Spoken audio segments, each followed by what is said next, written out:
Welcome to my channel. ഇന്ന് ഞാൻ നിങ്ങളുടെ മുമ്പിൽ വന്നിരിക്കുന്നത് ഒരു ഫിഷ് കട്ട്ലേറ്റുമായിട്ടാണ്. കട്ട്ലേറ്റ് എപ്പോഴും ഒരു ലോങ് പ്രോസസ് കുക്കിംഗ് ആണ്. ബട്ട് ഒത്തിരി കഷ്ടപ്പെട്ടാലും ഒത്തിരി നമുക്ക് കഴിക്കാൻ ടേസ്റ്റുള്ള, എല്ലാവർക്കും ഇഷ്ടമുള്ള ഒരു വിഭവമാണ് കട്ട്ലേറ്റ്. സോ ഇതെങ്ങനെയാണ് ഉണ്ടാക്കിയതെന്ന് നമുക്ക് കാണാം. നിങ്ങൾ സ്കിപ്പ് ചെയ്യാതെ കാണണം. പിന്നെ എൻ്റെ വീഡിയോസ് ഇഷ്ടപ്പെടുന്നവർ ലൈക്ക്, സബ്സ്ക്രൈബ്, ഷെയർ ഒക്കെ ചെയ്യണേ, കമൻറ്റും ചെയ്യണം കേട്ടോ. അപ്പം നമുക്ക് വീഡിയോ കാണാം. കട്ട്ലേറ്റിന് വേണ്ടുന്ന ചേരുവകൾ: 1 kg നെയ്മീൻ ചൂര അഥവാ ട്യൂണ, നെയ്ച്ചൂര എന്നൊക്കെ പറയുന്ന മീനാണ്. 1 kg എടുത്തിട്ടുണ്ട്. 4 മീഡിയം സൈസ് സവാള, 30 വെളുത്തുള്ളി, പിന്നെ പച്ചമുളക് ഒരു 4 പച്ചമുളകും പിന്നെ ഒരു 3-4 കാന്താരി മുളകും കൂടി എടുത്തിട്ടുണ്ട്. എൻ്റെ അടുത്ത് പച്ചമുളക് ഇല്ലായിരുന്നുകൊണ്ടാണ് ഞാൻ കാന്താരി മുളക് എടുത്തത് കേട്ടോ. പിന്നെ ഒരു ബേ ലീവ്സ്, 100 ഗ്രാം ഇഞ്ചി. ഞാനതിങ്ങനെ പീസായിട്ട് നുറുക്കി വെച്ചേക്കുക. ഇനി ചോപ്പ് ചെയ്യണം, ചെറുതായിട്ട് കുഞ്ഞതായിട്ട് ചോപ്പ് ചെയ്യണം. അപ്പം നമുക്ക് ഇത് ചോപ്പ് ചെയ്ത് എല്ലാം ചോപ്പ് ചെയ്തിട്ട് വരാം കേട്ടോ. ഞാൻ പാൻ അടുപ്പത്ത് വെച്ചു. ഇനി സ്റ്റവ് ഓൺ ചെയ്യുവാണേ. ഒരു 2-3 ടേബിൾ സ്പൂൺ വെളിച്ചെണ്ണ ഒഴിച്ചു കൊടുക്കണേ. ഇഞ്ചി ചോപ്പ് ചെയ്തത് ഇട്ട് കൊടുക്കുവാണേ.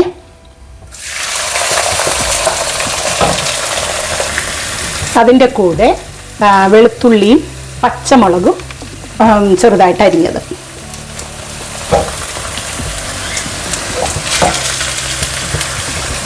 ഒന്ന് ചെറുതായിട്ട് പച്ചമണം മാറുന്നത് വരെ ഒന്ന് വഴറ്റി കൊടുക്കണേ.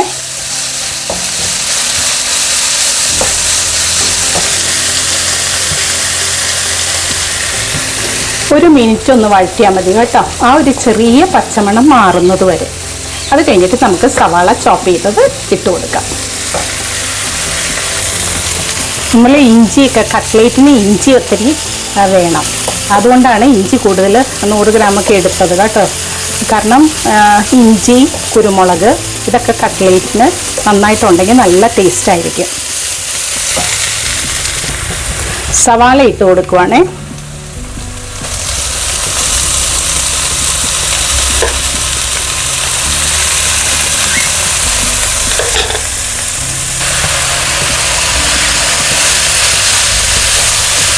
ഇനി ഈ സവാള ഒരു ബ്രൗൺ കളറാവുന്നത് വരെ വഴറ്റണം. അതിൻ്റെ ഇടയ്ക്ക് കുറച്ച് കഴിയുമ്പോൾ നമുക്ക് കറിവേപ്പില ഇട്ട് കൊടുക്കണം.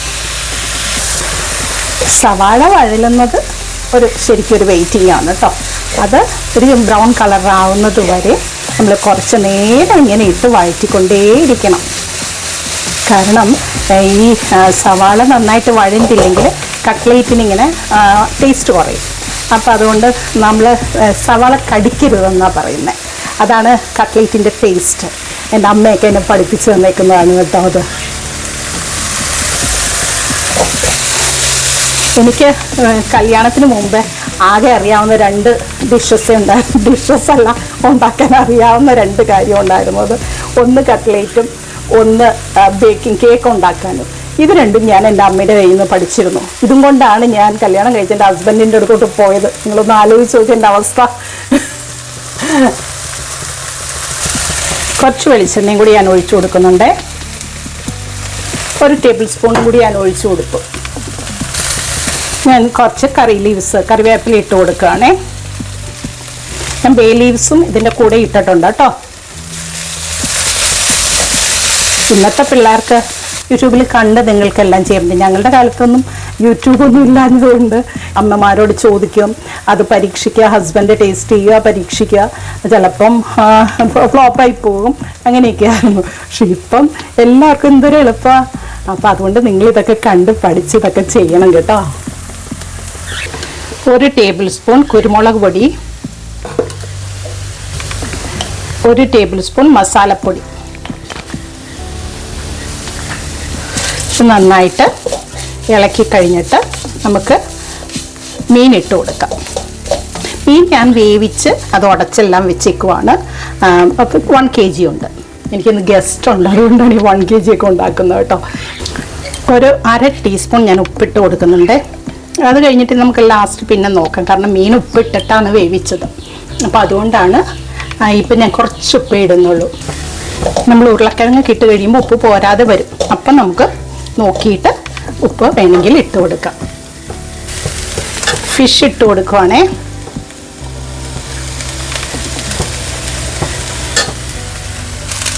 നന്നായി ഇളക്കി യോജിപ്പിക്കുക. കുറച്ച് ഒരു നാരങ്ങ നമ്മുടെ നീരെടുത്ത് വെച്ചിട്ടുണ്ട്, അതിൽ കുറച്ചിപ്പം ഞാൻ ഒഴിച്ചു കൊടുക്കുവാണേ. ബാക്കി കറി ലീവ്സും കൂടി ഞാൻ ഇട്ട് കൊടുക്കുക. എല്ലാം കൂടി കൂട്ടി യോജിപ്പിച്ച് കഴിഞ്ഞിട്ട് നമ്മൾ പൊട്ടറ്റോ ഇട്ട് സ്മാഷ് ചെയ്ത പൊട്ടറ്റോ ഇട്ട് കൊടുക്കണം. അത് ഞാൻ കാണിച്ചു തരാമേ. ഇത് ചെയ്ത് കഴിയുമ്പോൾ നമ്മൾ മസാലയൊക്കെ നോക്കണം.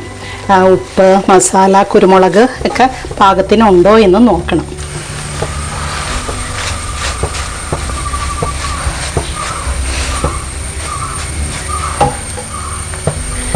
ഞാൻ 1/2 ടീസ്പൂൺ കൂടി ഉപ്പിട്ട് കൊടുക്കുവാണേ.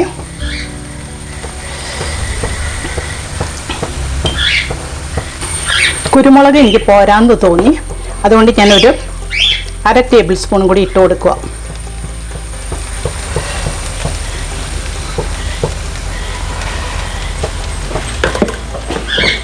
അതുപോലെ തന്നെ ആ ചെറുനാരങ്ങയും ഒഴിച്ചു കൊടുക്കുക ബാക്കിയുള്ളത്.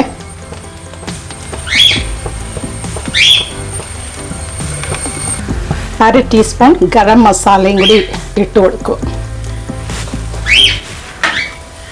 ഞാൻ ഇൻഗ്രീഡിയൻസ് എല്ലാം താഴെ ഡിസ്ക്രിപ്ഷനിൽ മൊത്തമായിട്ട് എഴുതിയേക്കാം കേട്ടോ. ഞാൻ എപ്പോഴും ഇത് മിക്സ് ചെയ്ത് കഴിഞ്ഞിട്ട് ഒരു ഇച്ചിരി നേരം ഒന്ന് ഒരു വെള്ളമയോ എന്തെങ്കിലും പോകാൻ വേണ്ടി ചെറിയ ഒന്ന് ഡ്രൈ ആവാൻ വേണ്ടി ഞാനൊന്ന് കുറച്ച് നേരം തീയിലിട്ടേക്കും കേട്ടോ. അതെൻ്റെ ഒരു മെത്തേഡാണ്. സ്റ്റൗ ഓഫ് ചെയ്യുവാന്നേ. 1 kg പൊട്ടറ്റോ വേവിക്കാൻ വെച്ചിരിക്കുകയാണ്. അത് ഞാൻ കുക്കറിൽ വെച്ചിട്ട് ഒരു വിസിൽ കേട്ടിട്ട് പിന്നെ 12 മിനിറ്റും കൂടി വെക്കും. അങ്ങനെ നമ്മുടെ പൊട്ടറ്റോ റെഡി ആയിട്ടുണ്ട്. ഇനി അത് പീൽ ചെയ്ത് നമുക്ക് ഉടച്ച് കൊണ്ടുവരാം. ചൂടോടുകൂടി തന്നെ പൊട്ടറ്റോ എപ്പോഴും ഉടയ്ക്കണം കേട്ടോ, എന്നാൽ മാത്രമേ പെട്ടെന്ന് അങ്ങ് ഉടഞ്ഞ് കിട്ടത്തുള്ളൂ. സോ അത് കഴിഞ്ഞ് നമുക്ക് കാണാം. നമ്മുടെ പൊട്ടറ്റോ സ്മാഷ് ചെയ്യാൻ പോവുകയാണേ. നല്ല ചൂടോടെ അങ്ങ് സ്മാഷ് ചെയ്താൽ നന്നായിട്ട് സ്മാഷ് ആവാൻ പറ്റും, അല്ലെങ്കിൽ നമ്മൾ പാടുപെടും.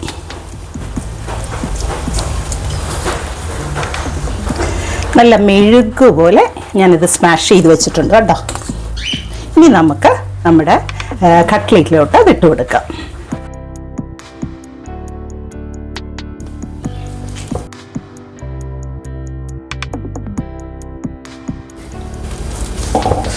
നന്നായിട്ട് അങ്ങ് ഇളക്കണം. ഇതെല്ലാം കൂടി കൂട്ടി യോജിപ്പിച്ച് അത് കഴിഞ്ഞിട്ട് നമ്മൾ ഉപ്പ്, മസാല, കുരുമുളക് ഇതെല്ലാം ഉണ്ടോ എന്ന് നമ്മൾ ഒന്നും കൂടി നോക്കണം, ചെക്ക് ചെയ്യണം എല്ലാ ടേസ്റ്റും ഉണ്ടോ എന്ന്. കട്ട്ലേറ്റ് എന്ന് പറഞ്ഞാൽ എല്ലാവർക്കും ഇഷ്ടമുള്ള ഒരു സംഭവമാണ്. ഞാൻ 2 തവിയും വെച്ചിട്ട് കാര്യമായിട്ട് ഇളക്കുക. ഈ ഇളക്കിലാണ് ഇരിക്കുന്ന കാര്യങ്ങൾ. എൻ്റെ ഹസ്ബൻഡ് ഉണ്ടായിരുന്നെങ്കിൽ ഇളക്കി തന്നാനേ, പക്ഷേ പുള്ളി ഇന്ന് ഇവിടെ ഇല്ല. അപ്പോൾ അതുകൊണ്ട് ഞാൻ തന്നെത്താൻ ചെയ്യുവാണേ. ഞാൻ ഒരുവിധം ഇളക്കിയിട്ടുണ്ട്. ഒന്ന് ആറട്ടെ. ആറിക്കഴിഞ്ഞിട്ട് കൈ കൊണ്ട് നന്നായിട്ട് ഞാനങ്ങ് ഇളക്കി അവനെ ഒരു പരുവാക്കി എടുത്തിട്ട് ഉപ്പും പിന്നെ കുരുമുളക്, ഗരം മസാല ഇവയൊക്കെ ഉണ്ടോ എന്നൊക്കെ നോക്കി ടേസ്റ്റ് ചെയ്ത് നോക്കിയിട്ട് നമുക്ക് ഉരുട്ടാം. ഓക്കെ, നമ്മുടെ കട്ട്ലേറ്റ് കൂട്ട് നല്ല ചൂടാണ്.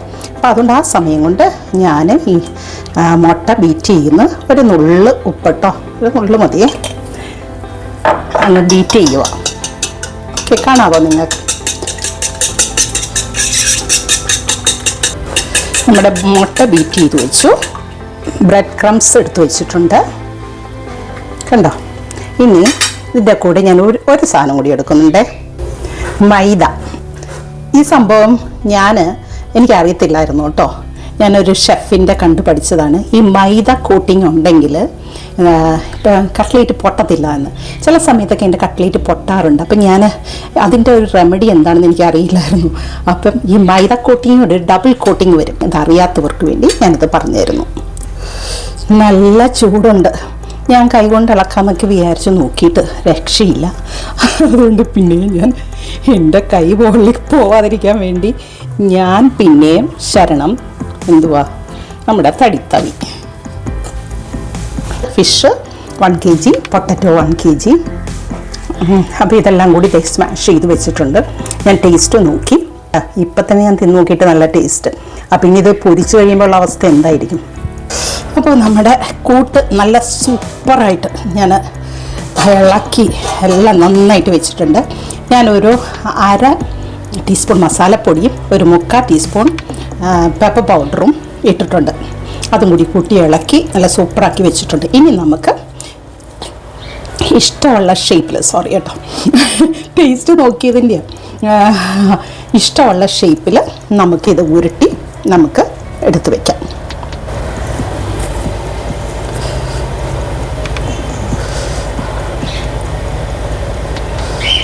ഇങ്ങനെ ഞാനൊരു റൗണ്ട് ഷേപ്പിലാണ്, ഞാൻ ചിലപ്പോൾ ഓവൽ ഷേപ്പിൽ ഉണ്ടാക്കും. അപ്പോൾ കുറച്ച് ഓവലും കുറച്ച് റൗണ്ടും ഒക്കെ ഉണ്ടാക്കാമെന്ന് വിചാരിച്ചേ. ഇവിടെ സൈഡെല്ലാം നല്ല ഈവൻ ആക്കണം, പൊട്ടിപ്പോവാതെ നല്ല അടിപൊളിയായിട്ട് ഉണ്ടാക്കണം. ഓക്കെ, ഉണ്ടോ?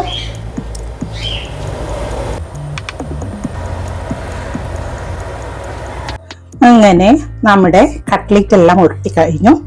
ഞാൻ ആദ്യം മുട്ടയിലിടുവാണ്. അത് കഴിഞ്ഞിട്ട് മൈദപ്പൊടിയിലിടുന്നു.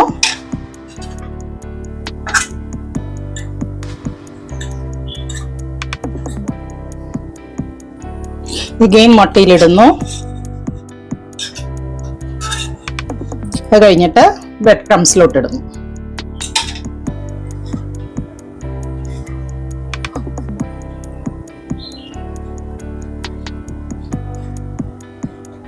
കണ്ടോ?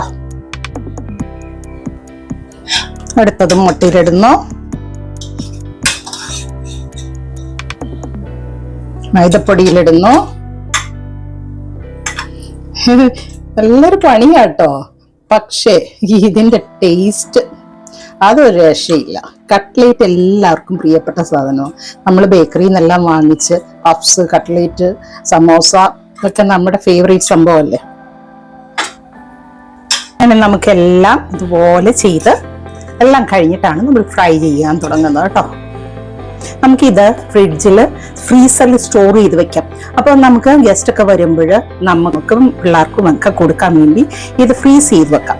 ഓക്കെ, അപ്പം അങ്ങനെ നമ്മളിത് ചെയ്ത് വെച്ച മെനക്കെട്ടൊന്നും ഇത് ചെയ്ത് വെച്ച് കഴിഞ്ഞാൽ പിന്നെ കഴിക്കാൻ നല്ല സുഖമാണ്. അങ്ങനെ നമ്മുടെ കട്ട്ലേറ്റ് എല്ലാം ഉരുട്ടി വെച്ചു. നല്ല മനോഹരമായ രീതിയിൽ ചെയ്ത് വെച്ചു കേട്ടോ. ഇനിയിപ്പം ഇത് ഫ്രൈ ചെയ്തെടുക്കണം. ഓക്കെ, ഇനി നമുക്ക് കട്ട്ലേറ്റ് വറുത്തെടുക്കാം. അതിനുവേണ്ടി പാൻ അടുപ്പത്ത് വെച്ചു. സ്റ്റവ് ഓൺ ചെയ്യുവാണേ. വെളിച്ചെണ്ണ ഒഴിച്ചു കൊടുക്കുക. വെളിച്ചെണ്ണയിൽ വറക്കുമ്പോഴാണ് നല്ല കട്ട്ലേറ്റിന് നല്ല ടേസ്റ്റ്.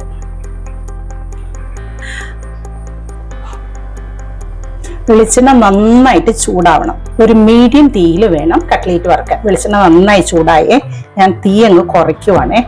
എന്നിട്ട് നമുക്ക് കട്ട്ലേറ്റ് ഇട്ട് കൊടുക്കാം.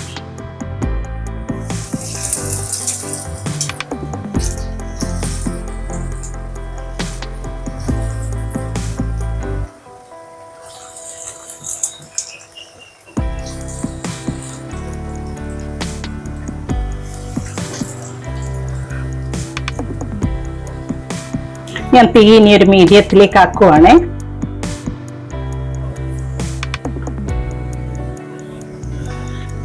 ഇച്ചിരി കഴിയുമ്പോഴേക്കും മറിച്ചിടണം. മറിച്ചിട്ട് കൊടുക്കുവാണേ. എന്താ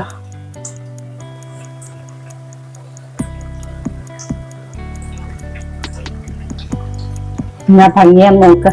ഈ ഭംഗി പോലെ തന്നെ ഇത് കഴിക്കാനും ഒത്തിരി നല്ല ടേസ്റ്റാണ്. ഇച്ചിരി കഷ്ടപ്പെട്ടാലും ഇതം കഴിക്കുമ്പോൾ നമ്മൾ അറിയാതെ കഴിച്ചു പോകും. പുറത്ത് നല്ല മഴയുണ്ട് കേട്ടോ, നമ്മൾ അകത്തിവിടെ നല്ല ചൂടും. കട്ട്ലേറ്റിന്റെ നല്ല മണമൊക്കെ വരുന്നുണ്ട്. പുറത്തുള്ളവരൊക്കെ ഇപ്പൊ ഈ മണം അടിച്ച് ഈ മഴയത്ത് ആരാണാവോ ഞങ്ങളെ കൊതി പിടിപ്പിക്കുന്നതെന്ന് ആലോചിക്കുന്നുണ്ടാവും. ഞാൻ ഒന്നും കൂടി മറിച്ചിട്ടു. ഡബിൾ കോട്ടിംഗ് ഉള്ളതിന്റെ ഗുണമാണ് ഇങ്ങനെ പൊട്ടാതെ കിട്ടുന്നത്. ചില സമയത്ത് നമ്മൾ കണ്ടോ, കണ്ടിട്ട് കൊതിയാവുന്നുണ്ടോ നിങ്ങൾക്ക്? നിങ്ങളും ട്രൈ ചെയ്യുക കേട്ടോ. അടുത്ത ട്രിപ്പ് ഇട്ടു കേട്ടോ.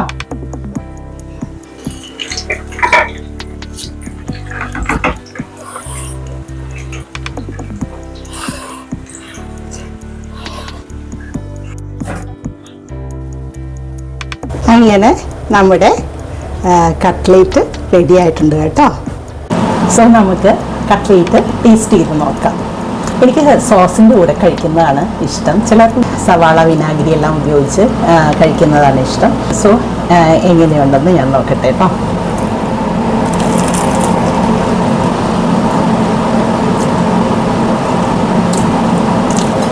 ഒത്തിരി നല്ല ടേസ്റ്റ് ഉണ്ട് കേട്ടോ. തീർച്ചയായിട്ടും നിങ്ങൾ ഉണ്ടാക്കി നോക്കണം, നിങ്ങൾക്ക് ഇഷ്ടമാകും. ആ ഒരു ക്രഞ്ചിനെസ്സും പെപ്പർ, ഗരം മസാല, പൊട്ടറ്റോ എല്ലാം കൂടി ശരിക്കും പറഞ്ഞാൽ എല്ലാം നന്നായിട്ട് കമ്പൈനായിട്ട് വന്നതിൻ്റെ നല്ല ടേസ്റ്റ് ഉണ്ട്. അതുകൊണ്ട് നിങ്ങൾ തീർച്ചയായിട്ടും നിങ്ങൾ ഇച്ചിരി കഷ്ടപ്പെട്ടാലും ട്രൈ ചെയ്യണം. സോ നെക്സ്റ്റ് വിഭവമായിട്ട് വരുന്നത് വരെ ലവ്ലി നസ്രത്ത്.